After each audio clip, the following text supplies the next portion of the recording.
Hello guys, in this video I'm going to show you where to find the pollution section in the WeatherChannel application. The first thing you need to do is enter the app. After you have done that and you are in the home page, you should look down below, and right next to the home page option on the right side you will see the pollution section. Press on it.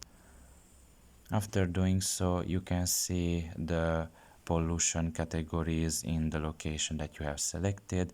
You can see the primary pollutant, which is the ozone. It is in good condition, and additional pollutants like nitrogen dioxide, sulfur dioxide, and all this other stuff. You can see that the condition is good for this location in every category.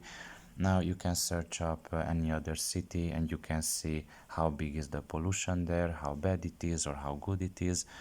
It is up to you, but this is where you find it. So I hope this video was helpful to you. Thank you for listening and see you next time. Bye bye.